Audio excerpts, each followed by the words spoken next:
Political Grand Finale, co-presented by Berger Paints, 100 Years of Trust. Educational Partners, IBIS Group of Educational Institutions. ഇനി കണ്ണടച്ചല്ല, കണ്ണ് തുറന്ന് സ്വപ്നം കാണാം. IBISലൂടെ Indian Institute of Commerce, Lakshya. Join Indian Institute of Commerce, ലക്ഷ്യ. 21ാം വയസ്സിൽ life is settle. And Jain deemed to be University, Kochi. Be the change, be the future with Jain deemed to be University, Kochi. നമസ്കാരം. Political grand ഫിനാലയിലേക്ക് എല്ലാ പ്രേക്ഷകർക്കും സ്വാഗതം. 6ാം ഘട്ട വോട്ടെടുപ്പ് നാളെ നടക്കാനിരിക്കുകയാണ്. ഇന്ന് നിശബ്ദ പ്രചരണത്തിന്റെ ദിവസമായിരുന്നു.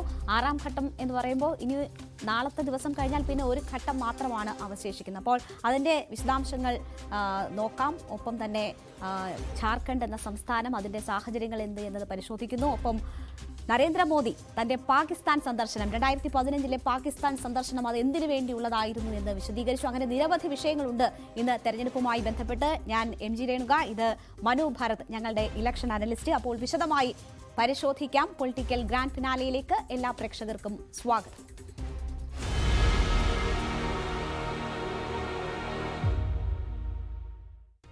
Political Grand Finale, co-presented by Berger Paints, 100 Years of Trust.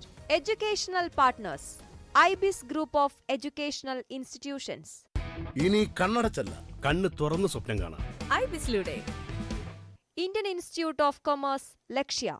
Join Indian Institute of Commerce, ലക്ഷ്യ. 21ാം വയസ്സിൽ life is settle. And Jain deemed to be University, Kochi. Be the change, be the future with Jain deemed to be University, Kochi.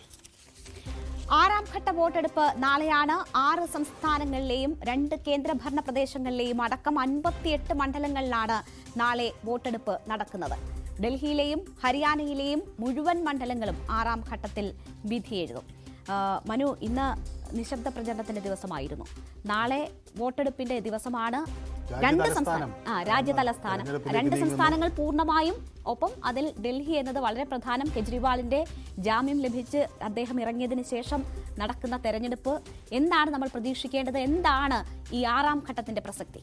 അല്ല, സ്വാഭാവികമായും ഡൽഹി ആര് ഭരിക്കുന്നോ അവർ India ഭരിക്കും എന്നാണല്ലോ പൊതുവെ ഒരു വിലയിരുത്തൽ. അപ്പോൾ സ്വാഭാവികമായും ഡൽഹിയിലെ വിജയം വലിയ നിർണായകമായ ഒരു വിഷയമാണ് BJP സംബന്ധിച്ചിടത്തോളം. കാരണം കഴിഞ്ഞ വർഷം നേടിയ ആ ആധിപത്യം ഇത്തവണ നിലനിർത്താൻ കഴിയണം. അവരെ സംബന്ധിച്ചിടത്തോളം അത് വളരെ സുപ്രധാനമാണ്. അതേസമയം ഇന്ത്യൻ രാഷ്ട്രീയത്തിൽ കെജ്രിവാൾ ഒരു വലിയ ദേശീയ നേതാവായി ഉയരുമോ എന്നുള്ള ചോദ്യത്തിന് കൂടി ഈ തെരഞ്ഞെടുപ്പ് മറുപടി നൽകും. ഡൽഹിയിൽ നിന്ന് ജയിക്കാൻ ആപ്പിനും അതുപോലെ കോൺഗ്രസ് സഖ്യത്തിനും കഴിഞ്ഞാൽ അത് വലിയ ഒരു നേട്ടമായി വരും. ഡൽഹിയെ സംബന്ധിച്ചിടത്തോളം ന്യൂഡൽഹി മണ്ഡലം ഒരു വലിയ സുപ്രധാനമായ, എല്ലാവരും വലിയ കൗതുകത്തോടെ ഉറ്റുനോക്കുന്ന ഒരു പോരാട്ടം അവിടെ നടക്കുന്നു. ബൻസുരി സ്വരാജ്, അതായത് സുഷമ സ്വരാജിൻ്റെ മകൾ, അവർ നേരത്തെ ഈ BJPയുടെ അഭിഭാഷകരുടെ വിഭാഗമൊക്കെ കൈകാര്യം ചെയ്തിട്ടുള്ള വ്യക്തി എന്ന നിലയിലൊക്കെ BJPയിൽ അങ്ങനെ പ്രവർത്തിച്ചിട്ടുള്ളതാണ്. പക്ഷേ അവർ ഒരു തെരഞ്ഞെടുപ്പിന് നേരിടുന്നു. സുഷമ സ്വരാജിൻ്റെ ഓർമ്മകൾ BJPക്കുണ്ട്. ഡൽഹി മുഖ്യമന്ത്രിയായും അതുപോലെ തന്നെ കേന്ദ്രമന്ത്രിയുമായും BJPയുടെ ഒരുപക്ഷെ പ്രധാനമന്ത്രി സ്ഥാനാർത്ഥിയായി വരെ വന്നേക്കാം എന്ന് ഒക്കെ കണക്ക് കൂട്ടിയിരുന്ന സുഷമ സ്വരാജ് എൻ്റെ മകൾ തെരഞ്ഞെടുപ്പിന് വരുന്നു എന്നത് ഒരു സുപ്രധാന ഘടകം. അവിടെ ന്യൂഡൽഹിയിൽ സോംനാഥ് ഭാരതിയെയാണ് നേരിടുന്നത് എന്നതാണ്. കാരണം ആം ആദ്മി പാർട്ടിയിലെ ഒരു കരുത്തനായ നേതാവാണ് സോംനാഥ് ഭാരതി. അതുകൊണ്ട് തന്നെ ആ മത്സരം വളരെ വാശിയേറിയതായിരിക്കും എന്നാണ് ഒരു പൊതുവിലയിരുത്തൽ. രണ്ടാമത് മനോജ് തിവാരി ആണ് പിന്നെ നോർത്ത് ഈസ്റ്റ് ഡൽഹിയിൽ നിന്ന് തെരഞ്ഞെടുപ്പിന് നേരിടുന്നത്. BJP സംബന്ധിച്ചിടത്തോളം മനോജ് തിവാരി വളരെ സുപ്രധാനമായ ഒരു സ്ഥാനാർത്ഥിയാണ്. അവിടുത്തെ ഒരു പ്രാദേശിക ഡൽഹിയിലെ സംസ്ഥാനത്തെ ഒരു നേതാവ് എന്ന നിലയിൽ അദ്ദേഹത്തിൻ്റെ പ്രവർത്തനങ്ങൾ ഒക്കെ വളരെ കൗതുകത്തോടെ എല്ലാവരും ഉറ്റുനോക്കുന്നതാണ്. അദ്ദേഹം നേരിടുന്നത് കനയ്യകുമാറിനെയാണ്. കനയ്യകുമാർ നേരത്തെ ഒരു വൻ പരാജയമൊക്കെ ഏറ്റുവാങ്ങിയിട്ടുള്ള ആളാണെങ്കിലും ഡൽഹിയിൽ ഒരുപക്ഷെ മാറ്റമുണ്ടാക്കാൻ കഴിഞ്ഞേക്കും എന്ന ഒരു കണക്കുകൂട്ടൽ ഉണ്ട്. രാഹുൽ ഗാന്ധിയൊക്കെ കനയ്യകുമാറിന് വേണ്ടി പ്രചരണ രംഗത്തുണ്ടായി. കനയ്യകുമാർ JNUവിൽ വലിയ ഒരു നേതാവായി ഉയർന്നു വന്നയാളാണ്. പക്ഷേ അവിടുത്തെ ഇടത് ചേരിയൊക്കെ അദ്ദേഹം തെരഞ്ഞെടുപ്പ് കഴിഞ്ഞപ്പോൾ ഉപേക്ഷിച്ചു. കോൺഗ്രസ് പാളയത്തിലേക്ക് ഏറ്റവും ഒടുവിൽ എത്തുകയും ചെയ്തു. അപ്പോൾ ഇതൊക്കെ ഈ JNUവിലെ അധ്യക്ഷന്മാർ, JNUSU തെരഞ്ഞെടുപ്പിലെ അധ്യക്ഷന്മാർ പല ആളുകളും അവിടെ വലിയ വിപ്ലവകാരികളാവുകയും പിന്നീട് അവർ ഈ തെരഞ്ഞെടുപ്പ് കഴിയുമ്പോൾ കോൺഗ്രസ് ചേരിയിലേക്ക് പോവുകയും ചെയ്യുന്ന ഒരു സാഹചര്യം നമ്മൾ പല ഘട്ടങ്ങളിൽ കണ്ടിട്ടുണ്ട്. ഞാൻ അവിടെ പഠിക്കുമ്പോൾ ബട്ടിലാൽ ഭൈരവ എന്നൊരു വലിയ SFI നേതാവ് ഉണ്ടായിരുന്നു രാജസ്ഥാനിൽ നിന്ന്. പിന്നോക്ക വിഭാഗത്തിൽപ്പെട്ട ബട്ടിലാൽ എല്ലാവർക്കും വളരെ സ്വീകാര്യനായിരുന്നു. അദ്ദേഹം പക്ഷേ JNU വിട്ടതോടുകൂടി പിന്നെ നേരെ കോൺഗ്രസ്സിലേക്കാണ് പോയത്. അപ്പോൾ ഈ കോൺഗ്രസ് എത്രമാത്രം ഇവർക്ക് വഴങ്ങും എന്നത് ഒരു വിഷയമായി അവിടെ നിൽക്കുന്നു. സ്വാഭാവികമായും ഇങ്ങനെയുള്ളൊരു തെരഞ്ഞെടുപ്പ് വരുമ്പോൾ ഡൽഹിയിൽ കനയ്യകുമാറിൻ്റെ വലിയ പാട്ടൊക്കെ നമുക്ക് അറിയാലോ. രംഗത്തൊക്കെ വലിയ ആവേശമാണ്.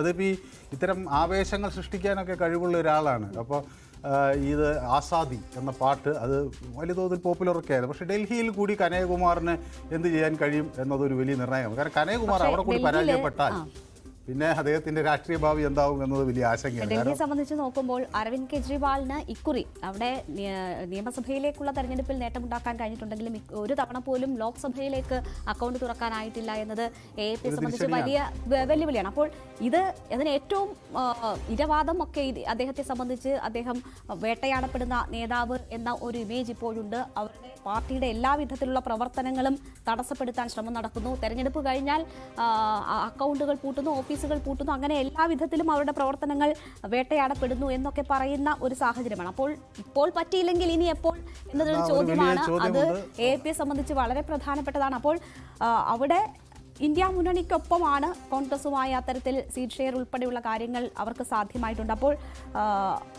കഴിഞ്ഞ തവണത്തെ പോലെ BJP ഇത് നിലനിർത്തിയാൽ AAPക്കും കോൺഗ്രസിനും ഒക്കെ അത് വലിയ തിരിച്ചടി എന്ന് വേണം പറയാൻ. മാത്രമല്ല കെജ്രിവാൾ ഒരു കോൺഗ്രസ് ഇതര പ്രധാനമന്ത്രി സ്ഥാനാർത്ഥി എന്ന തരത്തിൽ പോലും കാണുന്ന ആളുകളുണ്ട്. ഒരുപക്ഷെ അദ്ദേഹത്തിന് പാർലമെന്റിൽ ഒരു സീറ്റേ ഇത്തവണ അദ്ദേഹത്തിൻ്റെതായി കെജ്രിവാളിൻ്റെതായിട്ടുള്ള ഗ്യാരണ്ടികൾ വെച്ചുകൊണ്ടുകൂടിയാണ് തെരഞ്ഞെടുപ്പ് പ്രചരണം നടത്തിയിട്ടുള്ളത്. അപ്പോൾ അങ്ങനെ ഒരു പുതിയ സ്ഥാനാർത്ഥി അല്ലെങ്കിൽ ഒരു ദേശീയ തലത്തിൽ ഒരു പ്രതിപക്ഷ നേതാവ് ഉയർന്നു വരുമോ എന്ന ചോദ്യം അവിടെ ഡൽഹിയിൽ നിന്ന് വരുന്നു. കാരണം ഡൽഹിയിൽ വിജയിക്കാൻ കഴിഞ്ഞാൽ പിന്നീട് സ്വാഭാവികമായും ആ വിജയം പഞ്ചാബിലേക്കും ഗോവയിലേക്കും ഒക്കെ കൊണ്ടുപോകാൻ ആം ആദ്മി പാർട്ടിക്ക് കഴിയും. അത് നിയമസഭകളിൽ അവർ തെളിയിച്ചിട്ടുണ്ട്. അപ്പോൾ പാർലമെൻറ്റിൽ അത് കഴിയുമോ എന്നതാണ് ചോദ്യം.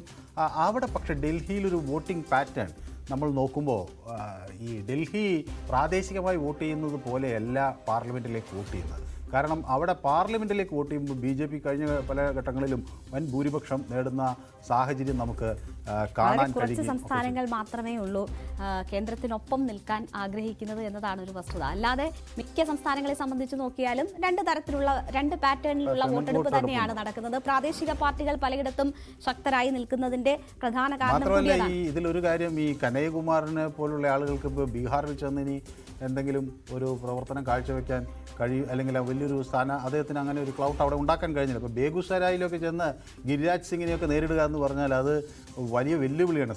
സംഗതി അദ്ദേഹം മാധ്യമങ്ങളിലൊക്കെ അദ്ദേഹത്തിൻ്റെ വിടുവായ്ത്വം കൊണ്ട് പലപ്പോഴും വിവാദങ്ങളിലൊക്കെ ചെന്ന് ചാടിയിട്ടുണ്ടെങ്കിൽ ആയിക്കോട്ടെ, പക്ഷെ അങ്ങനെയല്ല, അദ്ദേഹം പല തരത്തിലുള്ള വിവാദങ്ങളിൽ ചെന്ന് ചാടിയിട്ടുണ്ട്. ആ ചാടിയതിലൊക്കെ പലപ്പോഴും BJP അദ്ദേഹത്തെ ശാസിക്കുന്ന തരത്തിലേക്ക് വരെ കാര്യങ്ങൾ പോയിട്ടുണ്ട്. പക്ഷേ അദ്ദേഹം ആ പ്രദേശത്തെ ആളുകൾക്ക് വലിയ പ്രീതിയുള്ള ആളാണ്. ഗിരിരാജ് സിംഗിനെ കുറിച്ചാണ് പറഞ്ഞത്. അത് ശരി, അങ്ങനെയാണെങ്കിൽ കുഴപ്പമില്ല. ഞാൻ കനയ്യകുമാറിനെയാണ് ഒരു JNU മുൻ വിദ്യാർത്ഥി എന്ന നിലയിൽ അവിടുത്തെ ആളുകളെ ആ നിലയിലേക്ക് വിവാദമായ പരാമർശങ്ങൾ BJP ഉൾപ്പെടെ പല തവണ ബുദ്ധിമുട്ടിലാക്കുന്ന സാഹചര്യമൊക്കെ ഉണ്ടായിട്ടുണ്ട്. പക്ഷേ അദ്ദേഹം ഇത്തവണ എന്തായാലും ബേഗുസരായിൽ ചെന്നാൽ അദ്ദേഹം അവിടെ വലിയ ജനപ്രിയനാവും. വലിയ ഭൂരിപക്ഷം, അതായത് കനയ്യകുമാറിന് ലഭിക്കുന്ന വോട്ടിനേക്കാൾ ഒരുപക്ഷെ ഭൂരിപക്ഷം ഗിരിരാജ് സിംഗ്. അപ്പോൾ ആ നിലയ്ക്കൊക്കെ അദ്ദേഹം അവിടെ കരുത്തനാണ്. എന്തായാലും ഡൽഹി കഴിഞ്ഞാൽ ഹരിയാനയാണ് പൂർണ്ണമായും ഈ 6ാം ഘട്ടത്തിൽ വോട്ട് രേഖപ്പെടുത്തുന്നത്. അവിടെയും BJP കഴിഞ്ഞ തവണത്തേതിൻ്റെ ആവർത്തനം പ്രതീക്ഷിക്കുന്നുണ്ട്. പക്ഷേ ഇന്ത്യ മുന്നണി ഒരു സാധ്യത അവിടെയും വെച്ചു പുലർത്തുന്നുണ്ട്. ഹരിയാനയിൽ BJPക്ക് വലിയ അടിത്തറയുണ്ട്. പക്ഷേ ചില ഉൾപാർട്ടി പ്രശ്നങ്ങളൊക്കെ ഉണ്ടായിരുന്നു. നേരത്തെ ഈ മനോഹർലാൽ ഖട്ടാർ വളരെ ആകസ്മികമായാണ് അദ്ദേഹം ഹരിയാനയുടെ ആദ്യം മുഖ്യമന്ത്രിയാകുന്നത്.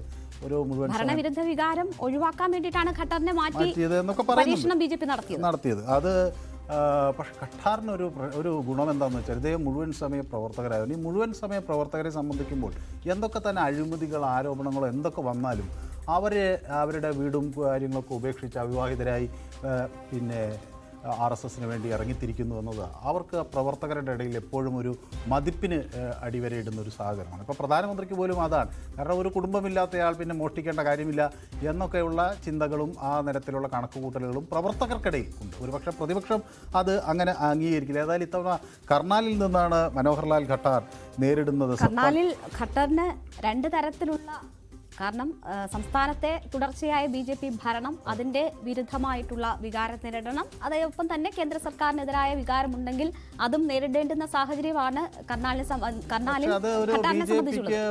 വലിയ സ്വാധീനമുള്ളൊരു മണ്ഡലമാണ്. അവിടെ അങ്ങനെ എളുപ്പത്തിൽ ഒരു കോൺഗ്രസ് സ്ഥാനാർത്ഥിക്ക് ജയിക്കാൻ കഴിയുമെന്നത് സംശയമാണ്. ഏതായാലും നമുക്കത് അങ്ങനെ ഉറപ്പിച്ച് പറയാൻ കഴിയില്ല. കാരണം തെരഞ്ഞെടുപ്പിൽ ഒന്നും പ്രെഡിക്റ്റ് ചെയ്യാൻ നമുക്ക് കഴിയില്ല. എന്ത് സംഭവിക്കുമെന്നത് ചിലപ്പോൾ ഇന്ദിരാഗാന്ധി വരെ തോറ്റ സാഹചര്യമുണ്ട്. ഇന്ദിരാഗാന്ധി തോറ്റപ്പോൾ കേരളത്തിൽ കോൺഗ്രസ് ജയിച്ച സാഹചര്യമുണ്ട്. ഇപ്പോൾ അന്ന് പിന്നെ പല സ്ഥാനാർത്ഥികളും മറ്റു പലയിടങ്ങളിൽ ജയിച്ചു. അങ്ങനെ ഈ സഗ്മയൊക്കെ അന്ന് ജയിച്ചത് ഒരു ട്യൂണ മണ്ഡലത്തിൽ അദ്ദേഹത്തിൻ്റെ വിജയം ഒക്കെ അന്ന് വലിയ ചർച്ചയായിരുന്നു. അപ്പോൾ ആര് ജയിക്കും ആര് തോൽക്കും എന്നതൊക്കെ അന്തിമമായി തീരുമാനിക്കേണ്ട ജനങ്ങളാണ്. ഏതായാലും അവിടെ ഒരു വലിയ അടിത്തറയുണ്ട്. ഒപ്പം ഈ കുരുക്ഷേത്ര, ഗുർഗാവ്, റോഹത്ത് തുടങ്ങിയ പ്രദേശങ്ങൾ, അംബാലയിലൊക്കെ വലിയ കർഷകരുടെ ഒരു വലിയ വോട്ടർ നിരയുണ്ട്. അതുകൊണ്ട് അതൊക്കെ ഏത് തരത്തിൽ ഇത്തവണ BJPക്കൊപ്പം നിൽക്കുമോ അല്ലെങ്കിൽ അവരുടെ ആ പ്രതികരണങ്ങൾ ഏത് തരത്തിൽ വരും എന്നതൊക്കെ വലിയ ഒരു സംശയമായി നിൽക്കുകയാണ്. 58 മണ്ഡലങ്ങളാണ് വിധി എഴുതാൻ പോകുന്നത്. അമിത്ഷാ പറയുന്നത് അനുസരിച്ച് ഭൂരിപക്ഷവും കടന്നുള്ള 300 കടന്നുള്ള സീറ്റ് ഇതിനോടകം BJP നേടിയിട്ടുണ്ട് എന്ന കാര്യമാണ് അമിത്ഷാ അവകാശപ്പെടുന്നത്. എന്തായാലും 58 സീറ്റുകൾ നടക്കുന്നു. ആധിപത്യം ഇതിൽ ആരുറപ്പിക്കുന്നു എന്നത് വളരെ പ്രധാനപ്പെട്ടതാണ്. അതെ, ഇതിൽ പിന്നൊരു പ്രധാന കാര്യം, ഇത് ഒരു മണ്ഡലത്തിൽ 57 ഇലക്ഷൻ കമ്മീഷൻ തീരുമാനിച്ചെങ്കിലും ഇപ്പോൾ ഈ അനന്ത്നാഗ് രജൌരിയിലെ തെരഞ്ഞെടുപ്പ് നീട്ടിവെക്കേണ്ടി വന്ന ഒരു സാഹചര്യമുണ്ട്. അവിടെ മെഹബൂബ മുഫ്തി സ്വാഭാവികമായും ജയിക്കുമെന്നാണ് ഒരു പ്രതീക്ഷ. അപ്പോൾ ജമ്മു കാശ്മീരിൽ നമ്മൾ പ്രധാനമായും ഉറ്റുനോക്കുന്നത് അവിടെ വോട്ടിംഗ് പെർസെൻറ്റേജ് കൂടുമോ എന്നതാണ്. കാരണം ഇപ്പോൾ ജമ്മുവിൽ ആളുകൾ ഈ 370 എടുത്തു കളഞ്ഞതിന് ശേഷം കൂടുതൽ ജനാധിപത്യ പ്രക്രിയയിലേക്ക് വരുന്നു എന്ന ഒരു പ്രതീതി അവിടെ ഉണ്ട്. അപ്പോൾ വോട്ടിംഗ് ശതമാനം എങ്ങനെ വർദ്ധിക്കും എന്നത് അവിടുത്തെ ഒരു വലിയ വിഷയമായിട്ട്, അതാണൊരു സുപ്രധാന വിഷയം BJP സംബന്ധിച്ചിടത്തോളം. ഒരുപക്ഷെ അവിടെ സ്ഥാനാർത്ഥികളില്ലെങ്കിലും അവിടെ വോട്ട് കൂടി എന്നത് അവർക്ക് അഭിമാനിക്കാവുന്ന ഒരു കാര്യമാണ്. മാത്രമല്ല ഇപ്പോൾ ഈ അധിനിവേശ കശ്മീർ BJP വലിയ രാഷ്ട്രീയ വിഷയമായി പല ഘട്ടങ്ങളിലും ഈ തെരഞ്ഞെടുപ്പ് വേളകളിൽ ഉയർത്തിക്കൊണ്ടുവന്നു. അപ്പോൾ രാജ്നാഥ് സിംഗ് ഒക്കെ പറഞ്ഞത് അവിടെ ജനങ്ങളുടെ ഒരു പ്രതിഷേധം ഈ അധിനിവേശ കശ്മീരിലുണ്ട്, ഇന്ത്യക്കൊപ്പം ചേരണം എന്ന ആവശ്യം അവിടുത്തെ ആളുകൾ ഉന്നയിക്കുന്നു. സ്വാഭാവികമായും വൈകാതെ അധിനിവേശ കശ്മീർ ഇന്ത്യയുടെ അല്ലെങ്കിൽ ഇന്ത്യയുടെ ഭാഗം തന്നെയാണ് എങ്കിലും ആ ഒരു നിയന്ത്രണം നമുക്ക് അവിടെ കിട്ടാനുള്ള ഒരു സാഹചര്യം വളരെ പെട്ടെന്ന് വൈകാതെ ഉണ്ടാകും എന്നൊരു പ്രതീക്ഷ കൂടി ഈ തെരഞ്ഞെടുപ്പിൽ വെക്കുകയാണ്. അപ്പോൾ അതൊക്കെ ഈ തെരഞ്ഞെടുപ്പിൽ എങ്ങനെ വരുന്നു എന്നതും ഒരു കാര്യം. ഒഡീഷയിൽ പുരി, ഭുവനേശ്വർ, സാമ്പൽപൂർ, റാഞ്ചി, ജാംഷഡ്പൂർ ഇത്രയും മണ്ഡലങ്ങൾ കൂടി 6ാം ഘട്ടത്തിൽ വിധി എഴുതുന്നുണ്ട്. അതെ, ഒഡീഷയിൽ BJP സംബന്ധിച്ചിടത്തോളം അവരുടെ സുപ്രധാന സ്ഥാനാർത്ഥിയാണ് ധർമ്മേന്ദ്ര പ്രധാൻ. അദ്ദേഹം പെട്രോളിയം മന്ത്രിയായിരുന്നു. മറ്റു പല വകുപ്പുകളും അദ്ദേഹം കൈകാര്യം ചെയ്തിട്ടുണ്ട്. അപ്പോൾ സ്വാഭാവികമായും BJPയുടെ ഒരു ആധിപത്യം ഒറീസയിൽ കൊണ്ടുവരുന്നതിന് അല്ലെങ്കിൽ BJPയുടെ ഒരു മുന്നേറ്റം കൊണ്ടുവരുന്നതിനൊക്കെ വലിയ നിർണായകമായി പങ്കുവഹിച്ച് ധർമ്മേന്ദ്ര പ്രധാൻ ഏത് തരത്തിൽ ഈ തെരഞ്ഞെടുപ്പിൽ വരും എന്നത് ഒരു വിഷയമാണ്. ഈ പ്രണബ് പ്രകാശ് ദാസ് അവിടെ BJD സ്ഥാനാർത്ഥിയാണ്. അദ്ദേഹത്തിൻ്റെ ഒരു പ്രധാന എതിരാളി.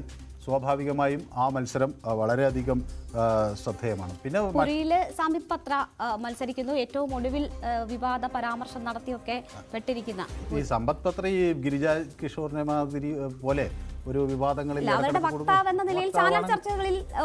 പക്ഷേ അദ്ദേഹവും ഇത്തരം വിവാദങ്ങൾ ഇപ്പോൾ കഴിഞ്ഞ ദിവസം ഉണ്ടായ അദ്ദേഹത്തിൻ്റെ കയ്യിൽ നിന്നുണ്ടായ ഒരു പരാമർശം, അദ്ദേഹം തന്നെ ഇപ്പോൾ അദ്ദേഹം ഉപവാസത്തിലാണ്, ആ പരാമർശം തെറ്റായിപ്പോയി എന്ന് പറഞ്ഞുകൊണ്ട്. അപ്പോൾ സ്വാഭാവികമായും പലപ്പോഴും പക്ഷേ അദ്ദേഹം ആ നാട്ടിലൊക്കെ വലിയ പ്രിയപ്പെട്ട ആളാണ് എന്നാണ് മനസ്സിലാക്കുന്നത്. അപ്പോൾ സ്വാഭാവികമായും ഇത്തരം തെരഞ്ഞെടുപ്പ് വരുമ്പോൾ അതൊക്കെ നമുക്ക് അത് അദ്ദേഹത്തിന് വിജയിച്ച് കയറാൻ കഴിയുമെന്ന ഒരു പ്രതീക്ഷയിലാണ് BJP അവിടെ. ഈ 58 മണ്ഡലങ്ങൾ ഞാൻ നേരത്തെ പിന്നെ ഒരു പ്രധാന സ്ഥാനാർത്ഥി മേനകാ ഗാന്ധി എന്ത് അവർക്ക് ഒരു തർക്കമൊക്കെ ഉണ്ടായിരുന്നല്ലോ, മകന് സീറ്റ് കൊടുത്തില്ല, മകന് സീറ്റ് കിട്ടിയില്ല. പക്ഷേ അവസാനം മേനകയുടേതും വളരെ ലേറ്റ് ആയിട്ടാണ് പ്രഖ്യാപിക്കപ്പെടുന്നത്. ഒരുപക്ഷെ മേനകയ്ക്കും സീറ്റ് ഉണ്ടാകില്ല എന്നൊക്കെ കരുതിയതാണ്. അങ്ങനെ ഒരു റിഫ്റ്റ് പാർട്ടിയുമായി ഇപ്പോഴും നിലനിൽക്കുന്നുണ്ട്. അത് സ്വാഭാവികമായും അന്ന് ഈ കോൺഗ്രസിലെ പലരെയും അടർത്തിയെടുക്കുക എന്നൊരു രീതി BJPക്ക് ഉണ്ടായിരുന്നൊരു സാഹചര്യത്തിലാണ് മേനകാ ഗാന്ധിയൊക്കെ വരുന്നത്. അപ്പോൾ ഇപ്പോൾ ഒരു നെഹ്റു ഗാന്ധി കുടുംബത്തോട് വലിയ പ്രതിപത്തിയൊന്നും ഇനി കാണിക്കേണ്ട എന്നൊരു നിലപാട് BJPക്ക് അകത്ത് പതുക്കെ ഉരുത്തിരിഞ്ഞ് വരുന്നു. അത് ഒരുപക്ഷേ മേനകാ ഗാന്ധിയുടെ സീറ്റ് നിർണ്ണയം വൈകിയെങ്കിലും അവരെ അന്തിമഘട്ടത്തിൽ കൈവിട്ടില്ല എന്നതാണ്. അപ്പോൾ രാംഭുവാൽ നിഷാദിനോട് അവർ ഏറ്റുമുട്ടുമ്പോൾ സ്വാഭാവികമായി അവിടെ അവർക്ക് ജയിക്കാൻ കഴിയുന്ന ഒരു മണ്ഡലമാണെന്നാണ് പൊതു പ്രതീക്ഷ.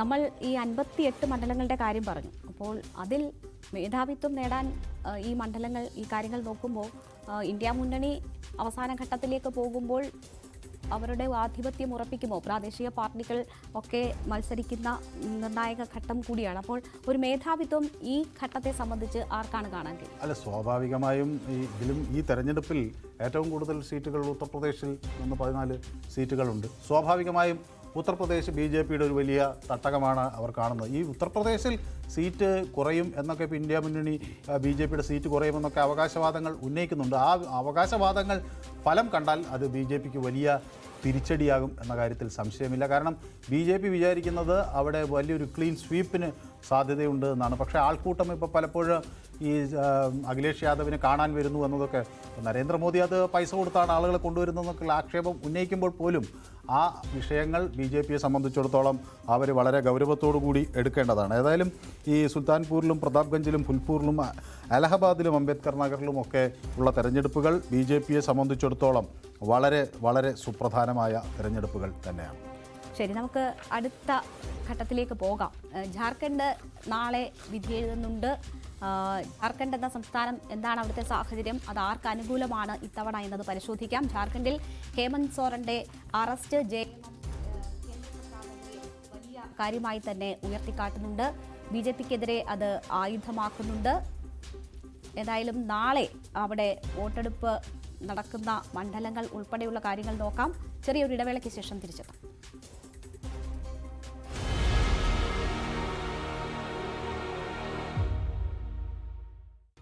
Political Grand Finale, co-presented by Berger Paints, 100 years of trust.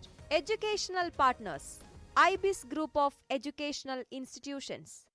ഇനി കണ്ണടച്ചല്ല, കണ്ണ് തുറന്ന് സ്വപ്നം കാണാം. IBISലൂടെ Indian Institute of Commerce, Lakshya. Join Indian Institute of Commerce, ലക്ഷ്യ. 21ാം വയസ്സിൽ life is settle. And Jain deemed to be University, Kochi. Be the change, be the future, with Jain deemed to be University, Kochi.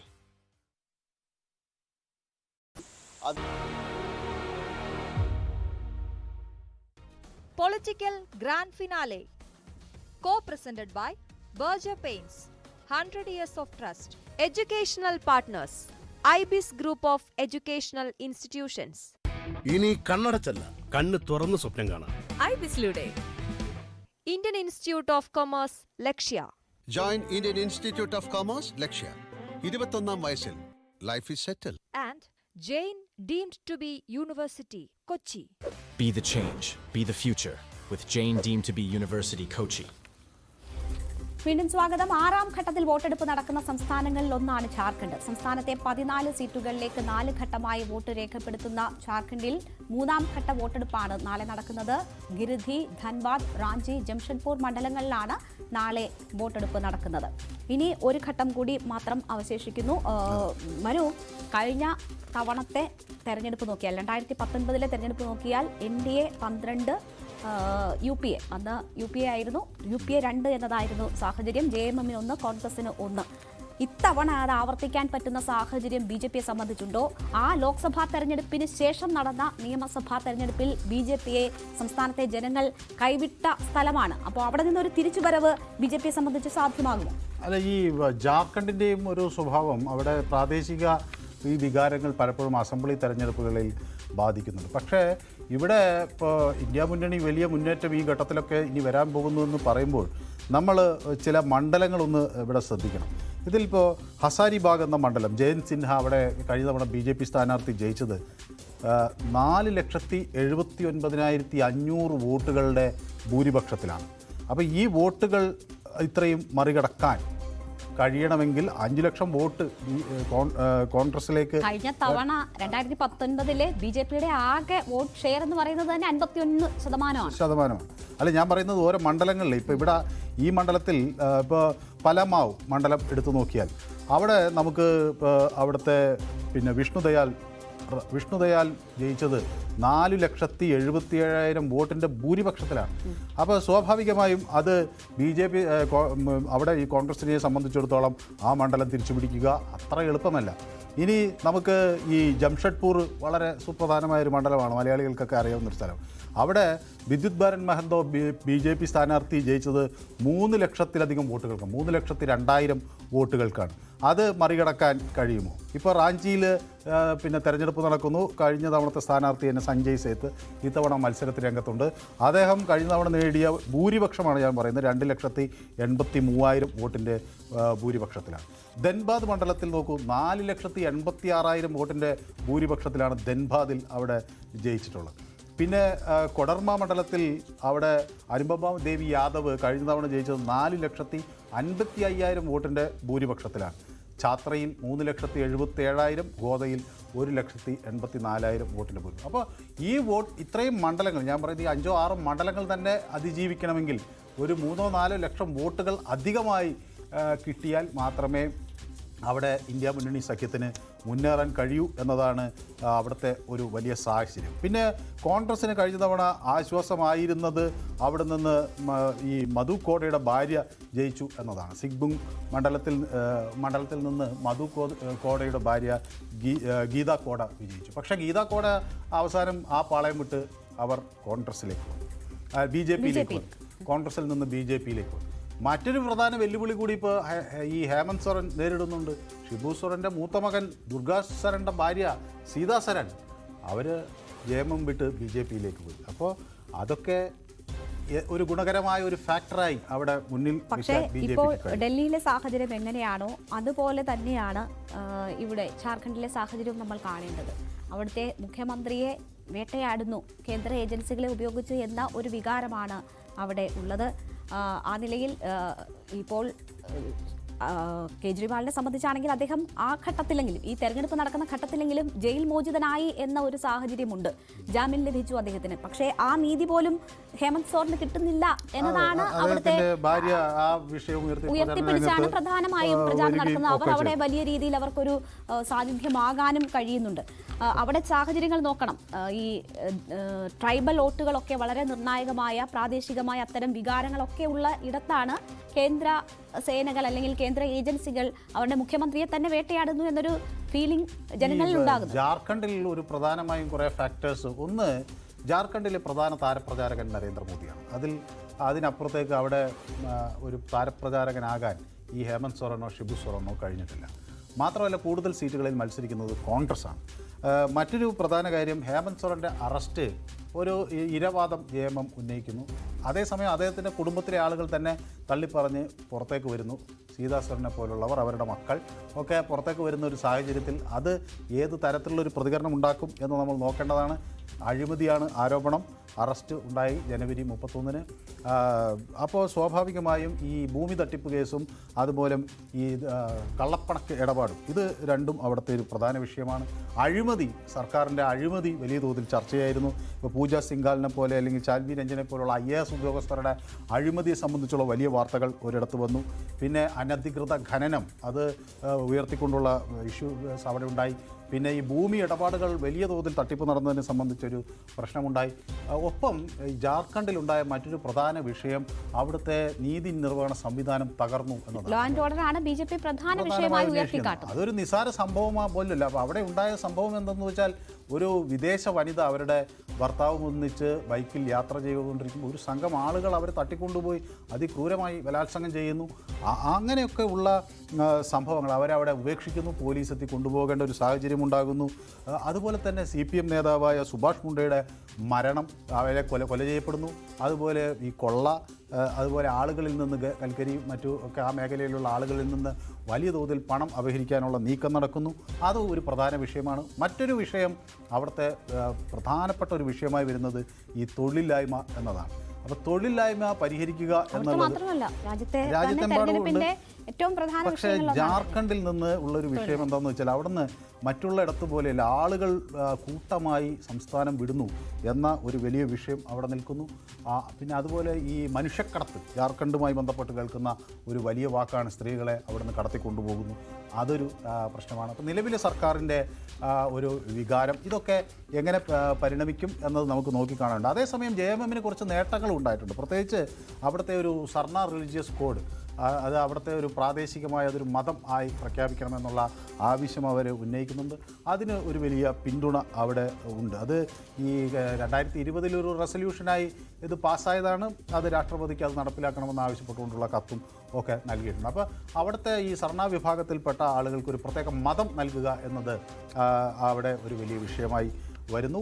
അത് ഒപ്പം JMMൻ്റെ ഒരു പിന്തുണയുണ്ട്. ഒപ്പം ഈ കത്തിയാൻ domicile policy എന്ന് പറയുന്നത് അവിടുത്തെ 1932 തൊട്ട് അവിടെയുള്ള ആളുകൾക്ക് അവരെ പ്രാദേശിക വാസികളായി കണ്ടുകൊണ്ട് അവർക്ക് ജോലിയിലും തൊഴിലിലും കൂടുതൽ അവസരം നൽകണം എന്നൊരാവശ്യം JMM ഉന്നയിക്കുന്നുണ്ട്. അപ്പോൾ അത് ഇപ്പോഴും ഗവർണർക്ക് മുന്നിൽ പെൻഡിങ്ങാണ്. അത് ആ പ്രാദേശികമായ ആളുകൾ ഈ ആവശ്യം ഉന്നയിക്കും. കാരണം ഈ ജാർഖണ്ഡിൽ ഇപ്പോൾ വിദ്യാഭ്യാസം കൂടിയ ആളുകളൊക്കെ ജോലി ഒരു വലിയ വിഷയമായി അവർക്ക് മുന്നിൽ വരികയാണ്. അപ്പോൾ ഇങ്ങനെ അവിടുത്തെ ആളുകൾക്ക്, പ്രത്യേകിച്ച് ഇപ്പോൾ JMM പറയുന്നത് സ്വകാര്യ മേഖലയിൽ പോലും അവിടുത്തെ ആളുകൾക്ക് പ്രാതിനിധ്യം കൊണ്ടുവരുന്ന ഒരു നിയമമാണ് അവർ ഉദ്ദേശിക്കുന്നത്. അപ്പോൾ ആ ഒരു ഡൊമസൈൽ പോളിസിയെ എങ്ങനെ BJP അംഗീകരിക്കുന്നില്ല, അല്ലെങ്കിൽ അതിന് വേണ്ട പിന്തുണ കൊടുക്കുന്നില്ല എന്നത് തെരഞ്ഞെടുപ്പിൽ ഭൂമിയുമായി ബന്ധപ്പെട്ടും മറ്റും ഒക്കെയുള്ള കേന്ദ്ര നിയമങ്ങൾ അല്ലെങ്കിൽ BJPയുടെ നിലപാടുകളൊക്കെ ജനങ്ങളിൽ നിന്ന് BJPയെ അകറ്റാൻ ഒരു പരിധിവരെ കാരണമായിട്ടുണ്ട്. അതുകൊണ്ടാണ് നിയമസഭാ തെരഞ്ഞെടുപ്പിൽ അവർക്ക് വലിയ തിരിച്ചടി നേരിടേണ്ടി വന്നത്. പ്രതിപക്ഷ നേതാവായിരുന്ന രഘുബർ ദാസ്, അദ്ദേഹം ഈ താഴേക്കിടയിലുള്ള അല്ലെങ്കിൽ പിന്നാക്ക വിഭാഗക്കാരായ ആളുകളുമായി ഉള്ള അദ്ദേഹത്തിൻ്റെ ഇടപെടലുകൾ, അദ്ദേഹത്തിൻ്റെ നിലപാടുകൾ, അതൊക്കെ ആ വിഭാഗത്തെ അവരിൽ നിന്ന് അകറ്റുന്നു എന്ന ഒരു സാഹചര്യമൊക്കെ ഉണ്ടായിരുന്നു BJPയെ സംബന്ധിച്ച്. പക്ഷേ അതൊക്കെ മറികടക്കാനുള്ള പരിഹാര ക്രിയകൾ BJP ഒരു പരിധി വരെ ചെയ്തിട്ടുണ്ട്. BJP സംസ്ഥാന അധ്യക്ഷനെ മാറ്റിയത് പോലും അതിൻ്റെ ഭാഗമായിട്ടായിരുന്നു. തെരഞ്ഞെടുപ്പിന് ഏതാണ്ട് ഒരു വർഷം മുമ്പാണ് അത്തരമൊരു തീരുമാനം ഉണ്ടാകുന്നത്. ശാന്താൾ വിഭാഗത്തിൻ്റെ പ്രതിനിധിയായിട്ടുള്ള ബാബുലാൽ മറാണ്ടിയെ BJP സംസ്ഥാന അധ്യക്ഷനായി കൊണ്ടുവരുന്നു. അപ്പോൾ അത് എത്രമാത്രം പരിഹരിക്കപ്പെട്ടു എന്നതൊരു വലിയ വിഷയമാണല്ലോ മനു. നമുക്കറിയാം, ലോക്സഭാ തെരഞ്ഞെടുപ്പിൽ വലിയ നേട്ടമുണ്ടാക്കി തൊട്ടടുത്ത ഏതാണ്ട് 6 മാസം പോലും ഇല്ലാതെ ഉടനെ നടന്ന നിയമസഭാ തെരഞ്ഞെടുപ്പിലാണ് BJPക്ക് അടിപതറുന്നത്. അപ്പോൾ ഏറ്റവും കൂടുതൽ തിരിച്ചടി നേരിട്ട മേഖലകൾ ഈ SC/ST വിഭാഗങ്ങളുടെ അല്ലെങ്കിൽ അങ്ങനെ സംവരണം ചെയ്യപ്പെട്ടുള്ള മണ്ഡലങ്ങളാണ്. BJPക്ക് നഷ്ടം വന്നതിൽ ഏറെ. സ്വാഭാവികമായും ഇത്തവണ അതിനൊരു ഗ്രീവിയൻസ് റിഡ്രസൽ എന്ന തരത്തിൽ ഈ ട്രൈബൽ വിഭാഗങ്ങളുടെ വിഷയം വലിയ തോതിൽ പ്രധാനമന്ത്രി ഏറ്റെടുത്ത് ചെയ്തിരുന്നു. ഈ ട്രൈബൽ വിഭാഗങ്ങളുടെ ഒരു ആളാണ് താൻ എന്ന് കാണിക്കാനൊക്കെയുള്ള ചില പദ്ധതികൾ അവിടെ നടപ്പിലാക്കുന്നതിനെ സംബന്ധിച്ചൊക്കെയുള്ള പ്രചാരണം അദ്ദേഹം നടത്തിയിരുന്നു. മാത്രമല്ല, ഈ ബിർസ മുണ്ട മെമ്മോറിയൽ അല്ലെങ്കിൽ ആ ഒരു ഓർമ്മദിനത്തിൽ ഈ ആദിവാസി ഗോത്ര വിഭാഗങ്ങളുടെ ഉന്നമനം ലക്ഷ്യമാക്കിയുള്ള വലിയ പദ്ധതികളുടെ ഒരു പ്രഖ്യാപനം, ഇതൊക്കെ അവിടെ ഒരു പക്ഷേ ഇത് മറികടക്കാൻ എത്രമാത്രം സഹായിക്കും എന്നത് നമുക്ക് കണ്ടറിയണം. പക്ഷേ അതിനൊക്കെ അപ്പുറത്തേക്ക് ഞാൻ നേരത്തെ ചൂണ്ടിക്കാണിച്ച ഈ വിഷയമാണ്. കഴിഞ്ഞ തെരഞ്ഞെടുപ്പിൽ 4-3 ലക്ഷം വോട്ടുകൾക്ക് വിജയിച്ചു കയറിയ സ്ഥാനാർത്ഥികളെ പരാജയപ്പെടുത്തേണ്ട ഒരു സാഹചര്യം എന്ന് പറഞ്ഞാൽ അത് അത്ര എളുപ്പമല്ല. അത് അത്രയും വോട്ടുകൾ മറിച്ച് കൊണ്ടുവരിക എന്നത് അത് ഒരു എളുപ്പമല്ല. മാത്രമല്ല, ഇപ്പൊ ഹേമന്ത് സോറന്റെ അറസ്റ്റ് പോലും ഈ ആദിവാസി വിഭാഗക്കാർക്കെതിരായ നിലപാടുകളുടെ ഭാഗമാണ് എന്ന തരത്തിലാണ് JMM പ്രചരിപ്പിക്കുന്നത്. അങ്ങനെ അല്ല, അവിടുത്തെ ഒരു വലിയ vote base tribal vote base തന്നെയാണ്. അപ്പോൾ അവരുടെ പിന്തുണ നേടാനൊക്കെ ഉള്ള ശ്രമം എല്ലാ തരത്തിലും ആളുകൾ നടത്തും. അത് സ്വാഭാവികമാണ്. അതാണ് ഇവർക്കെതിരെ അല്ലെങ്കിൽ ഒരു പിന്നോക്ക വിഭാഗക്കാരനെതിരെയുള്ളൊരു ഇതാണ് എന്ന് പറയുമ്പോൾ, മറുവശത്ത് അതേ ഷിബു സോറൻ്റെ മറ്റൊരു മകൻ്റെ ഭാര്യയെ നിർത്തി BJP അത് പ്രതിരോധിക്കാനുള്ള ഒരു ശ്രമം നടത്തുന്നുണ്ട്. അത് എത്രമാത്രം വിജയം കാണും എന്നത് നമുക്ക് പറയാനാവില്ല. ഏതായാലും നിരവധി സിറ്റിംഗ് MLA-മാർ ഇത്തവണ തെരഞ്ഞെടുപ്പിൽ അവിടെ മത്സരിക്കുന്നു എന്നതാണ് ഒരു പ്രധാന കൗതുക വിഷയമാകുന്നത്. അപ്പോൾ ഈ അവിടുത്തെ ഒരു ഷിക്കാരിപൂരി MLA ആയ നളിൻ സോറൻ, അദ്ദേഹം ദുംക മണ്ഡലത്തിൽ അദ്ദേഹമാണ് ഇത്തവണ സ്ഥാനാർത്ഥിയായി എത്തുന്നത്. അതുപോലെ തുണ്ടിയിൽ ഉള്ള MLA മധുര മഹന്തോ അവിടെ ഗിരിദിഹിൽ അവിടെ എത്തുന്നു. അതുപോലെ മനോഹർ പൂർ MLA ജോബ മാഞ്ചി അവിടെ സിംഗ്ബം മണ്ഡലത്തിൽ എത്തുന്നു. അങ്ങനെ BJPയും നിരവധി ഇത്തരത്തിലുള്ള MLAമാരെ തെരഞ്ഞെടുപ്പ് രംഗത്ത് ഇറക്കുന്നു. 3 MLAമാരെ BJP ഇറക്കുന്നു. JMMനെ സംബന്ധിച്ചിടത്തോളം വലിയൊരു പക്ഷം വന്ന് 2 പേർ വിമതരായും അവർ കളത്തിൽ ഇറങ്ങി എന്നത് അവിടെ ഒരു പ്രശ്നമായി വരുന്നു. അതേസമയം BJPക്കകത്ത് ഈ നേതൃത്വത്തിൻ്റെ ഒരു അപാകതയാണോ ഇത്രയും MLAമാരെ 3 പേരെയൊക്കെ കളത്തിലിറക്കേണ്ട സാഹചര്യം ഉണ്ടായത് എന്ന ചോദ്യം വരുന്നു. കോൺഗ്രസിനകത്തും ഇതുപോലെയുള്ള ഇഷ്യൂസ് ഉണ്ട്. കോൺഗ്രസ് MLAയും അവിടെ തെരഞ്ഞെടുപ്പുകളിലേക്ക് ഇപ്പോൾ ലോക്സഭയിലേക്ക് വരുന്നുണ്ട്. ജയപ്രകാശ് ഭായ് പട്ടേലും ഒക്കെ മത്സരരംഗത്തുണ്ട്. മനു, ഇവിടെ BJP നേരിടുന്ന 2 വൈരുദ്ധ്യങ്ങൾ ഇതുമായി ബന്ധപ്പെട്ട് ചർച്ച ചെയ്യേണ്ടത്. ഒന്ന്, കുടുംബാധിപത്യത്തിനെതിരെ ജാർഖണ്ഡിൽ BJP സംസാരിക്കുന്നുണ്ട്. അപ്പോൾ തന്നെ അതിൻ്റെ ഭാഗമായിട്ടുള്ള ഷിബു സോറൻ്റെ തന്നെ മകൾ സീതായെ അവർ ഒപ്പം നിർത്താൻ ശ്രമിക്കുന്നു. അതൊരു കാര്യം. മറ്റൊന്ന് അഴിമതിയാണ്. ഹേമന്ത് സോറനെതിരെ വലിയ അഴിമതി പറയുന്നു. അദ്ദേഹത്തിൻ്റെ അറസ്റ്റിലേക്ക് നയിച്ച കാര്യങ്ങളൊക്കെ ചിത്രീകരിക്കുന്നു. അഴിമതി വലിയ വിഷയമായി അവിടെ അവതരിപ്പിക്കുമ്പോൾ തന്നെ ഈ സിതയ്ക്കെതിരെയും പലതരത്തിലുള്ള കേസുകളുണ്ട്.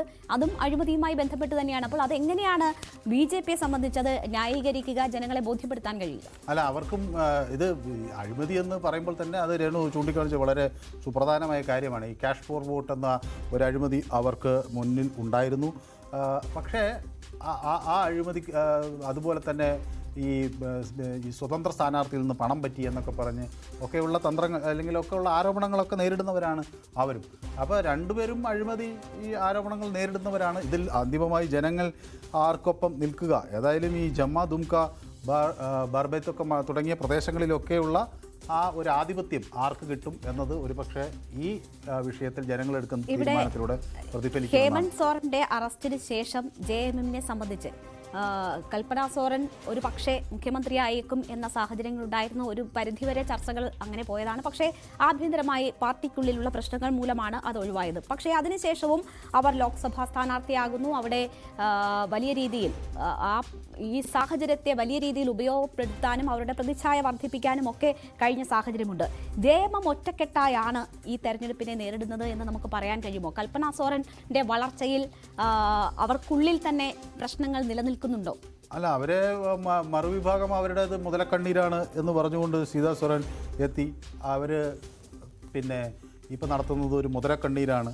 അതേസമയം തൻ്റെ ഭർത്താവിനെ സംബന്ധിച്ച് ഉള്ള താനാണ് കുടുംബത്തിലെ ആദ്യത്തെ മരുമകൾ, അതുകൊണ്ട് തനിക്ക് പ്രാതിനിധ്യം കിട്ടണം എന്നൊക്കെയുള്ള ആവശ്യങ്ങൾ അവരും ഉന്നയിക്കുന്നുണ്ട്. ഏതായാലും ഈ MLAമാർ ഇവർ രണ്ടുപേർക്കും കാര്യമായി പിന്തുണ നൽകിയില്ല എന്നതാണ് ഈ കഴിഞ്ഞ ഘട്ടത്തിൽ ഇവർ രണ്ടുപേരും മുഖ്യമന്ത്രി സ്ഥാനാർത്ഥി അല്ലെങ്കിൽ മുഖ്യമന്ത്രി പദത്തിലേക്ക് വരാതിരിക്കാനുള്ള ഒരു പ്രധാന കാരണം. കാരണം കൂടുതൽ MLAമാർ വലിയൊരു രാഷ്ട്രീയപരമായ ഒരു തീരുമാനം എന്ന നിലയിൽ അവരവിടുത്തെ ജാർഖണ്ഡ് ടൈഗർ എന്നൊക്കെ വിളിക്കുന്ന ചമ്പൈ സൊറനെ അവിടെ മുഖ്യമന്ത്രിയാക്കാനുള്ള ഒരു പൊതു തീരുമാനം എടുത്തു. അപ്പോൾ അദ്ദേഹം അവിടുത്തെ ജാർഖണ്ഡ് സംസ്ഥാന രൂപീകരണത്തിലൊക്കെ പട നയിച്ച ആളാണ്. ജാർഖണ്ഡ് ടൈഗർ എന്ന പേരൊക്കെ ഉള്ള ആളാണ്. അപ്പോൾ അതൊക്കെ കൊണ്ട് ആ ഒരു നീക്കം ഒരു പക്ഷേ ഒരു എഡ്ജ് JMMന് കൊടുത്തിട്ടുണ്ടാവും. പക്ഷേ അതിനൊക്കെ അപ്പുറത്തേക്ക് ഇത്രയും വലിയൊരു വോട്ട് മറിക്കൽ ഉണ്ടാക്കാൻ മാത്രമുള്ള ഒരു പ്രോമിനൻസ് അവിടെ ഉണ്ടോ എന്നതാണ് അവർക്ക് മുന്നിലുള്ള ഒരു ചോദ്യം. ജാർഖണ്ഡിൻ്റെ കാര്യത്തിൽ മറ്റ് സംസ്ഥാനങ്ങളിൽ നമ്മൾ BJPയുടെ ഓപ്പറേഷൻ എങ്ങനെയാണ് എന്ന് പരിശോധിച്ചാൽ അതിൻ്റെ ഒരു ആവർത്തനം ഇവിടുത്തെ കാര്യങ്ങളിലും ഉണ്ടായിട്ടുണ്ട്. ഈ 2019 തെരഞ്ഞെടുപ്പിന് ശേഷമാണ് AJSUവിനെ മുന്നണിയിൽ നിന്ന് ഒഴിവാക്കുന്നത്. അതിൻ്റെ ഒരു പ്രതിഫലനം എന്തായാലും നിയമസഭാ തെരഞ്ഞെടുപ്പിൽ ഉണ്ടായി എന്ന് BJP മനസ്സിലാക്കുന്നു. ഭരണം നഷ്ടപ്പെടുന്ന സാഹചര്യമൊക്കെ ഉണ്ടാകുന്നു. അത് പൂർണ്ണമായും ഒഴിവാക്കി അല്ലെങ്കിൽ ആ സാഹചര്യം മനസ്സിലാക്കി അതിനൊരു ട്രീറ്റ്മെൻറ്റ് BJP ഇപ്പോൾ ചെയ്തിട്ടുണ്ടോ? ആ സഖ്യം പൂർണ്ണ തോതിൽ തന്നെ തെരഞ്ഞെടുപ്പ് രംഗത്തുണ്ട് എന്ന് നമുക്ക് കരുതാം. അല്ല, അതിപ്പോൾ ഇവർക്ക് ആകെയുള്ള ഒരു സീറ്റ് കഴിഞ്ഞ തവണയും അവർ ജയിച്ചിട്ടുള്ള ഒരു മണ്ഡലമാണല്ലോ ഗിരിദിൽ. അപ്പോൾ ഗിരിദിൽ AJSUവിന് ഒരു സ്വാധീനമുണ്ട് എന്നുള്ളത് കൊണ്ട് തന്നെ അവിടെ അവർക്ക് ഇത്തവണയും സീറ്റ് കൊടുത്തിട്ടുണ്ട്. സ്വാഭാവികമായും അതിനപ്പുറത്തേക്ക് AJSUവിന് അതിനപ്പുറത്തേക്കുള്ളൊരു വലിയ എന്താണ് ശിവസേനയോടും മറ്റ് ഇടങ്ങളിലൊക്കെ ഒപ്പം നിന്നവരോട് ചെയ്തത്? അല്ലെങ്കിൽ ഒരു പരിധി കഴിഞ്ഞ് ആരും വളരണ്ട എന്ന തരത്തിലുള്ളൊരു നിലപാട് സ്വീകരിച്ചത് അതാണ് അവിടെ AJSM. പക്ഷേ നമ്മൾ നോക്കേണ്ട ഒരു കാര്യം, അവിടെ നിയമസഭാ തെരഞ്ഞെടുപ്പ് നടന്നല്ലോ, 3 സീറ്റിലേ ഇവർക്ക് ജയിക്കാൻ കഴിഞ്ഞുള്ളൂ. 81 ഇടത്ത് തെരഞ്ഞെടുപ്പ് നടന്നല്ലോ. അപ്പോൾ AJSUവിന് ജയിക്കാൻ കഴിഞ്ഞ 3 ഇടത്താണ്. അപ്പോൾ അവർക്ക് ആ ഒരു സീറ്റിനല്ലേ അർഹത കൊടുക്കാൻ ഉള്ളൂ. BJP 26 ഇടത്ത് ജയിച്ചു ഈ ഇതിനെതിരേക്ക് വരുമ്പോഴും. പിന്നെ ഉള്ളത് ഒരു NCP ശരത് പവാർ എതിർത്ത് നിൽക്കുന്ന അജിത് പവാർ വിഭാഗത്തിലെ ഒരു സ്ഥാനാർത്ഥിയാണ് ജയിച്ചത്. അപ്പോൾ സ്വാഭാവികമായും AJSUവിന് വലിയ അവകാശവാദങ്ങൾ ഉന്നയിക്കാനുണ്ടോ എന്നുള്ളത് സംശയമാണ്. അതേസമയം ജാർഖണ്ഡിൽ JMMന് വലിയ ഒരു ശക്തി അവിടെ തെളിയിക്കാൻ കഴിഞ്ഞു എന്ന് പറയുമ്പോൾ പോലും ഒന്ന് ആലോചിക്കേണ്ടത് നിയമസഭാ തെരഞ്ഞെടുപ്പിൽ 28 സീറ്റേ അവർക്ക് കിട്ടിയിട്ടുള്ളൂ. BJPക്ക് 26 സീറ്റുണ്ട്. കോൺഗ്രസിന്റെ കൂടി ഒരു പിന്തുണയുണ്ട് എന്നതുകൊണ്ട് മാത്രമാണ് അവർക്ക് അവിടെ. ശരി, എന്തായാലും ഇന്ത്യ മുന്നണി എങ്ങനെ അവർക്ക് അല്പം പ്രതീക്ഷയുള്ള ഇടമാണ്. അവിടെ നേട്ടമുണ്ടാക്കുമോ അതോ BJP ആധിപത്യം നിലനിർത്തുമോ എന്നത് കാത്തിരുന്ന് തന്നെ കാണാം. നമുക്ക് തിരിച്ചെത്താം ചെറിയൊരു ഇടവേളയ്ക്ക് ശേഷം.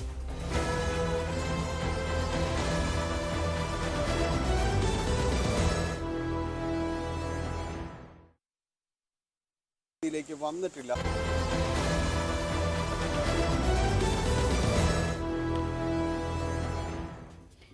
പൊളിറ്റിക്കൽ ഗ്രാൻഡ് ഫിനാലയിലേക്ക് വീണ്ടും സ്വാഗതം. ആണവശേഷിയുള്ളതിനാൽ ഇന്ത്യ പാകിസ്ഥാനെ മാനിക്കണമെന്ന കോൺഗ്രസ് നേതാവ് മണിശങ്കർ അയ്യരുടെ പരാമർശത്തിന് മറുപടിയുമായി പ്രധാനമന്ത്രി നരേന്ദ്രമോദി. പാകിസ്ഥാൻ എത്ര ശക്തമാണ് എന്ന് പരിശോധിക്കാൻ താൻ രാജ്യം സന്ദർശിച്ചുവെന്നും 2015 യാത്രയെ അനുസ്മരിച്ച് പ്രധാനമന്ത്രി പറഞ്ഞു. ഭീകരരെ ലക്ഷ്യമിട്ടുള്ള ഓപ്പറേഷനുകളിൽ ഇന്ത്യയുടെ പങ്കാളിത്തത്തെക്കുറിച്ചുള്ള ആരോപണങ്ങളോടും പ്രധാനമന്ത്രി പ്രതികരിച്ചു. തന്റെ പ്രവൃത്തികൾ കാരണം പാകിസ്ഥാനികൾ ആശങ്കാകുലരാണെന്ന് സമ്മതിച്ചു. എന്തുകൊണ്ടാണ് ചില ഇന്ത്യക്കാരും ഈ പ്രശ്നത്തിൽ വിഷമിക്കുന്നതെന്ന് മോദി ചോദിക്കുന്നു. പാകിസ്ഥാന്റെ ആശങ്കകളുടെ മൂല കാരണം താനാണെന്നറിയാം, എന്നാൽ നമ്മുടെ നാട്ടിലെ ചിലരും ആശങ്കാകുലരാണെന്നും നരേന്ദ്രമോദി പറഞ്ഞു. മനു, 6ാം ഘട്ട വോട്ടെടുപ്പിന് തലേന്നാണ് മോദിയുടെ ഇത്തരം പരാമർശങ്ങൾ വരുന്നത്. ദേശീയ മാധ്യമത്തിന് നൽകിയ അഭിമുഖത്തിൽ ഉൾപ്പെടെയാണ് അദ്ദേഹം ഈ കാര്യങ്ങൾ വിശദീകരിക്കുന്നത്. കഴിഞ്ഞ ദിവസം പഞ്ചാബിലെ റാലിയിലും അദ്ദേഹം പാകിസ്ഥാൻ വിഷയമാക്കിയിരുന്നു.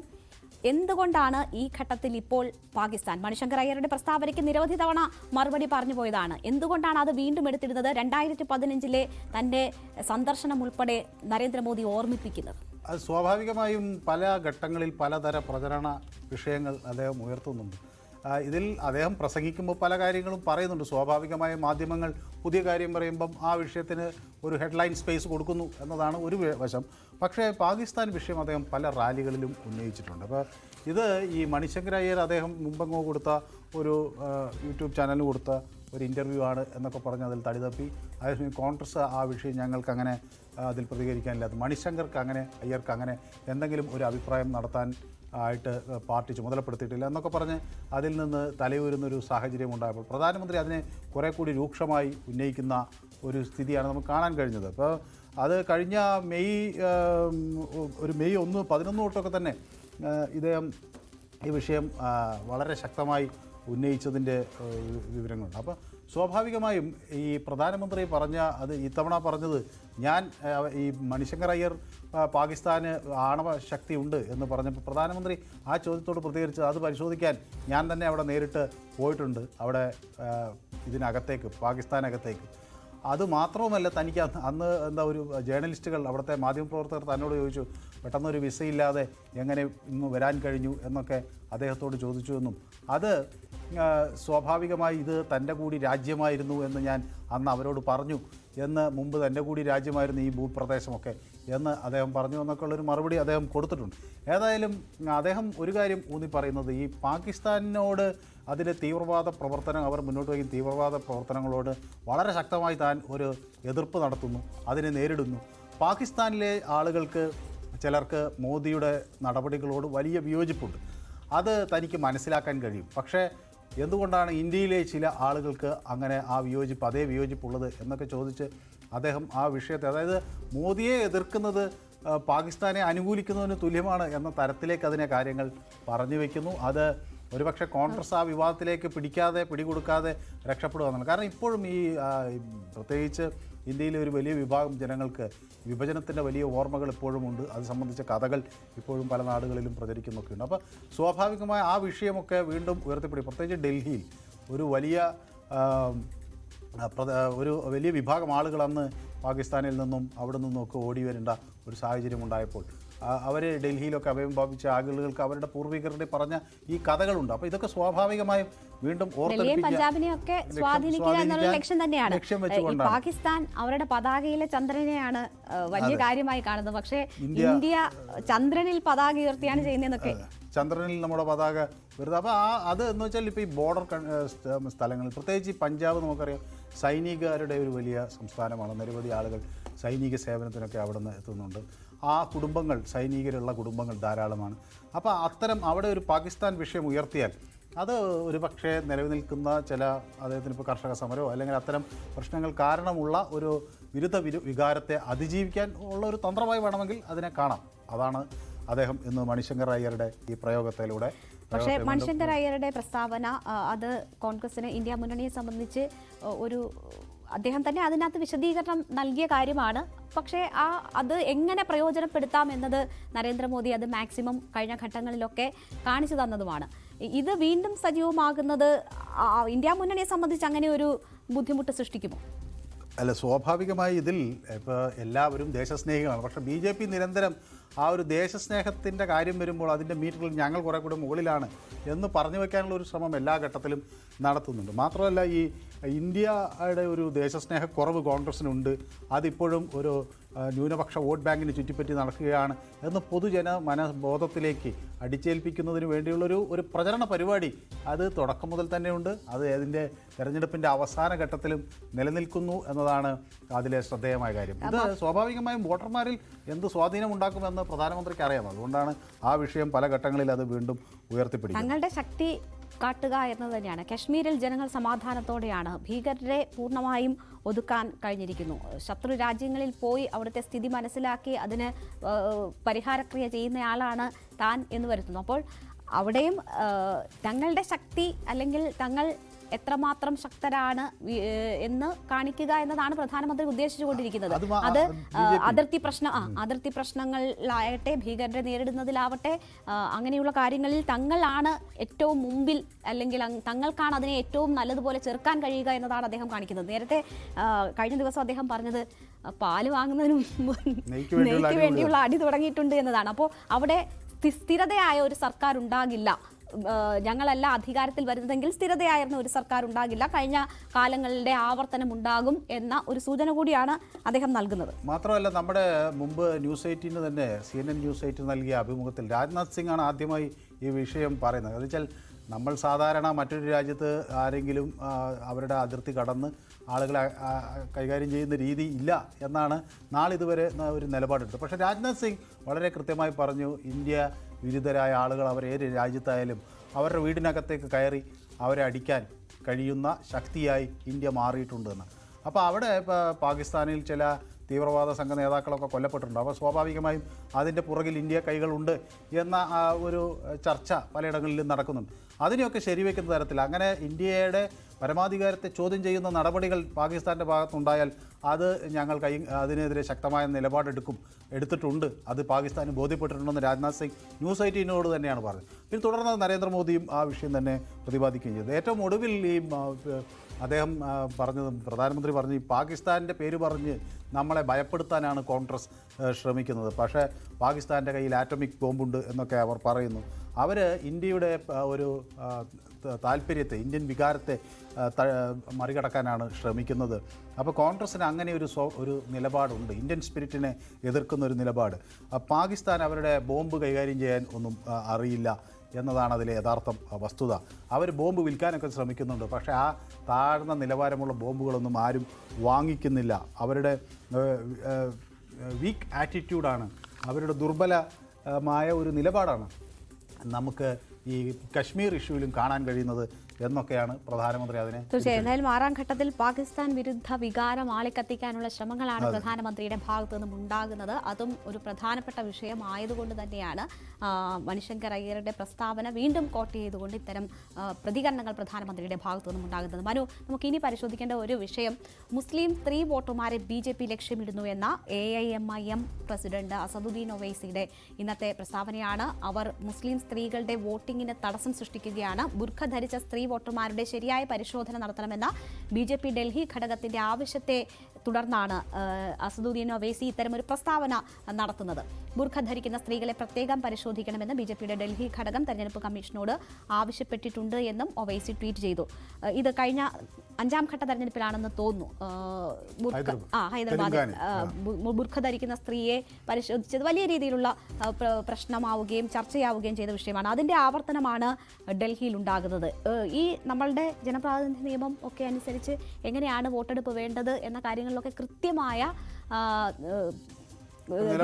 നിലപാടുകൾ ഉണ്ട് എന്നിരിക്കെ ഇത്തരം അനാവശ്യ വിവാദങ്ങൾ ഉണ്ടാക്കുന്നത് ശരിയാണ്. അതെ, ഒവൈസിയും അത് തന്നെയാണ് പറഞ്ഞത്. ഒരാൾ എങ്ങനെ വോട്ട് ചെയ്യണം എന്നതിനെ സംബന്ധിച്ച് അതിൽ കൃത്യമായ ട്വീറ്റിൽ അതാണ് പറയുന്നത്. ആളുകൾക്ക് എങ്ങനെയാണ് വോട്ട് ചെയ്യേണ്ടത്, അവരെ പരിശോധിക്കണം എന്ന് തെരഞ്ഞെടുപ്പ് കമ്മീഷന് ഒരു നിയമമുണ്ട്. അപ്പോൾ അങ്ങനെ ഉള്ളപ്പോൾ വീണ്ടും ബുർക്ക ഒരു വിവാദമാക്കാൻ വരുന്നത് ഈ മുസ്ലിം വോട്ടർമാരെ, പ്രത്യേകിച്ച് സ്ത്രീകളുടെ വോട്ടിംഗ് തടസ്സപ്പെടുത്താനും അവരെ ഇതിൽ നിന്ന് അകറ്റി നിർത്താനും ഒക്കെ വേണ്ടിയാണ് അത് ഡൽഹിയിലും അവർ ഈ വിഷയം ഉന്നയിക്കുന്നത് എന്നാണ് ഒവൈസി പറഞ്ഞത്. ഇത് രേണു സൂചിപ്പിച്ച പോലെ 4ാം ഘട്ടത്തിൽ ഹൈദരാബാദിൽ ഈ വിഷയം വലിയ തോതിൽ ഒരു ചർച്ചയായി. കാരണം അവിടെ ഒവൈസിയെ നേരിട്ട മാധവി ലത എന്ന BJP സ്ഥാനാർത്ഥി, അവരൊരു നർത്തകിയൊക്കെയാണ്. പക്ഷേ അവർ അതിരൂക്ഷമായ ചില പ്രതികരണങ്ങൾ നടത്തി. അതിനെ തുടർന്ന് അവിടെ വലിയ തർക്കമൊക്കെ ഉണ്ട്. അവർ പോളിംഗ് ബൂത്തിൽ കുത്തിയിരുന്നു. ചില BJP പ്രവർത്തകരെ പോലീസ് പിടിച്ചുകൊണ്ടുപോയി. അവരെ വിടണമെന്നാവശ്യപ്പെട്ടുകൊണ്ടുള്ള ഒരു പ്രക്ഷോഭം അവർ നടത്തി. മാത്രമല്ല അതിൽ മാധവി ലതയ്ക്കെതിരെ അന്ന് കേസെടുക്കുകയും ചെയ്തു. ഈ കേസെടുത്ത സംഭവത്തെ അവർ പറഞ്ഞ് എനിക്കൊരു മെഡൽ കിട്ടി എന്ന തരത്തിൽ അന്ന് വലിയ അഭിമാനത്തോടു കൂടി ഇങ്ങനെ എനിക്കെതിരെ ഇത്തരം ഒരു കേസ് പോലീസ് എടുത്തതിൽ ഞാനതൊരു മെഡലായിട്ട് ആണ് കണക്കാക്കുന്നത് എന്ന് പറഞ്ഞു. ഏതായാലും പോലീസ് എന്ന വിഷയത്തിൽ IPC 171(c)യും 186 അതുപോലെ 501(a)യും ജനപ്രാതിനിധ്യ നിയമത്തിലെ 132 വകുപ്പുകൾ ഒക്കെ ചുമത്തി ഈ വിഷയത്തിൽ കുറ്റമെടുത്തു, കേസെടുത്തു. തുടർന്ന് അതിൻ്റെ നടപടിക്രമങ്ങളുമായി മുന്നോട്ട് പോവുകയാണ്. ഏതായാലും ഈ മാധവി ലത എന്ന ഈ മുമ്പും ഇതുപോലെ സമാനമായ ഒരു തർക്കം നടത്തിയിട്ടുണ്ട്. അവർ ഈ രാംനവമി സമയത്ത് നമ്മൾ ഈ ഇത് എന്താ അമ്പെയ്ത് അന്ന് രാവണനെ തകർക്കുന്ന ഒക്കെയുള്ള ഒരു രീതിയൊക്കെ ഉണ്ടല്ലോ. അപ്പോൾ ഇവർ ഈ അമ്പെടുത്ത് ഒരു പള്ളിക്ക് നേരെ പിടിച്ചതൊക്കെ ഒരു വലിയ വിവാദമായ ഒരു BJP അണികൾ എന്തുകൊണ്ട് ഇങ്ങനെ, അല്ലെങ്കിൽ പ്രവർത്തകർ നേതാക്കൾ എന്തുകൊണ്ട് ഇങ്ങനെയെന്ന് വെച്ചാൽ പ്രധാനമന്ത്രി തന്നെ നാട് നീളെ നടന്ന് മുസ്ലിം വിരോധം അദ്ദേഹത്തിന്റെ പ്രസംഗത്തിൽ നിറയ്ക്കുകയാണ്. ഇപ്പോൾ അദ്ദേഹം പറഞ്ഞത് കോൺഗ്രസിനെതിരെ പറഞ്ഞിരിക്കുന്നു. കോൺഗ്രസ് ഏക സിവിൽ കോഡിനെ എതിർക്കുന്നു, പക്ഷേ അവർ ശരീഅത്തിനെ പ്രോത്സാഹിപ്പിക്കുന്നവരാണ് എന്നതാണ് അദ്ദേഹത്തിന്റെ ഏറ്റവും ലേറ്റസ്റ്റ് ആയിട്ടുള്ള വിവാദ പരാമർശം. അദ്ദേഹം അത് വേറൊരു തരത്തിൽ അത് അവതരിപ്പിക്കുകയാണെന്ന് വെച്ചാൽ മുസ്ലിം വോട്ട് ബാങ്കിനെ ബേസ് ചെയ്താണ് കോൺഗ്രസ് നിലനിൽക്കുന്നത്. കോൺഗ്രസ് ആ വോട്ട് ബാങ്ക് അവരുടെ സ്വന്തമാകും. അപ്പോൾ പ്രധാനമന്ത്രിക്ക് അറിയാം എന്തായാലും ഈ മുസ്ലിം വോട്ട് ബാങ്കിൽ നിന്ന് വലിയ സംഖ്യയൊന്നും അദ്ദേഹത്തെ അദ്ദേഹത്തിന് കിട്ടാൻ പോകുന്നില്ല. അപ്പോൾ സ്വാഭാവികമായും മറുവശത്തിൻ്റെ കൺസോൾട്ടേഷൻ അദ്ദേഹം ലക്ഷ്യം വെക്കും എന്നുള്ള സാമാന്യ യുക്തി ഉത്തരേന്ത്യയിൽ കോൺഗ്രസ് മനസ്സിലാക്കിയതുകൊണ്ടാണ് പ്രധാനമന്ത്രി തന്നെ ഇങ്ങനെ പറയുമ്പോൾ എങ്ങനെയാണ് അതിന് താഴെയുള്ള നേതാക്കളും അണികളും മനസ്സിലാക്കേണ്ടത്. കേരളത്തിൽ പറയുന്നതല്ല ഉത്തരേന്ത്യയിൽ കോൺഗ്രസും പറയുന്നത്. ഇവരെല്ലാം അവിടെ എത്തുമ്പോൾ കാര്യം മാറുക. മുസ്ലിം ഭൂരിപക്ഷമുള്ള പ്രദേശത്ത് വന്ന് ഈ കാര്യം പറയുകയും അല്ലാത്തടത്ത് എത്തുമ്പോൾ അവർക്ക് ഇപ്പോൾ CAA കുറിച്ച് ഉത്തരേന്ത്യയിൽ എന്താണ് നിലപാട്, NRCയെ കുറിച്ച് നോർത്ത് ഈസ്റ്റിൽ എന്താണ് നിലപാട്, അവിടെ എത്തുമ്പോൾ വേറെ കാര്യം പറയുക, ഇവിടെ എത്തുമ്പോൾ മറ്റൊരു കാര്യം പറയുക എന്ന നിലപാടാണ്. പൊളിച്ചു കാണിക്കുക എന്നുള്ളതാണ് അവസാനിക്കുകയാണ്. എന്തായാലും 6ാം ഘട്ടം നാളെ പോളിംഗ് ബൂത്തിൽ എത്തുകയാണ്. അതിനുശേഷം ഒരു ഘട്ടം കൂടിയാണ് അവശേഷിക്കുന്നത്. 7 ഘട്ടങ്ങളുള്ള തെരഞ്ഞെടുപ്പിലെ സെക്കൻഡ് ലാസ്റ്റ് ഇല്ലേ എന്ന് പറയാം. നാളെ തെരഞ്ഞെടുപ്പ് നടക്കാനിരിക്കുകയാണ്. പൊളിറ്റിക്കൽ ഗ്രാൻഡ് ഫിനാലെയിൽ തെരഞ്ഞെടുപ്പ് വാർത്തകളും വിശകലനങ്ങളും ഇനി നാളെ.